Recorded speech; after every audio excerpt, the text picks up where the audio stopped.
Thank God at last நம்ம ஜெயிச்சிட்டோம். செம்ம ஜாலி. சுப்ரீம் கோர்ட் மறுபடியும் ஒரு ஆர்டர் கொடுத்துருக்காங்க. ஸ்ட்ரீட் டாக்ஸை எல்லாத்தையும் பிடிச்சி அதுக்கு வேக்சினேஷன் கொடுத்து திரும்ப அதே இடத்துல கொண்டு வந்து விட்டுறணும்னு. ரேபிஸ் இன்ஃபெக்ட் ஆன டாக்ஸ்க்கு மட்டும் வெளியில் விடாமல் அதுக்கு ட்ரீட்மெண்ட் கொடுக்கணும்னு சொல்லியிருக்காங்க. எவ்வளோ நல்ல தீர்ப்பு பா. இந்தியாவில் எவ்வளோ போராட்டம் இதுக்காக நடந்தது. அட்லாஸ்ட் நமக்கு ஒரு நல்ல ஆன்சர் கிடச்சிருக்கு. ரொம்ப சந்தோஷம். ஸோ இனிமேலாவது நல்லா புரிஞ்சுக்கோங்க. 6 அறிவுள்ள நாம 5 அறிவுள்ள ஜீவன்கள் கிட்ட அன்பா நடந்துக்கிட்டோம்னா எந்த பிரச்சனையும் நடக்காது. நம்மளாம் டாக்ஸ் பேயர்ஸ்.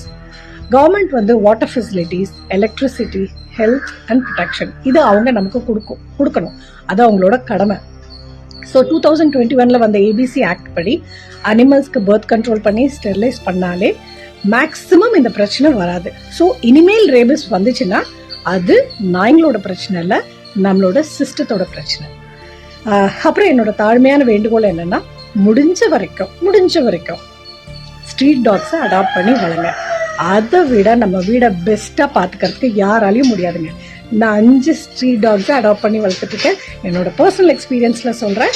ரொம்ப நல்லா வீட்டை பார்த்துப்பாங்க, நமக்கு அன்கண்டிஷனல் லவ் கொடுப்பாங்க.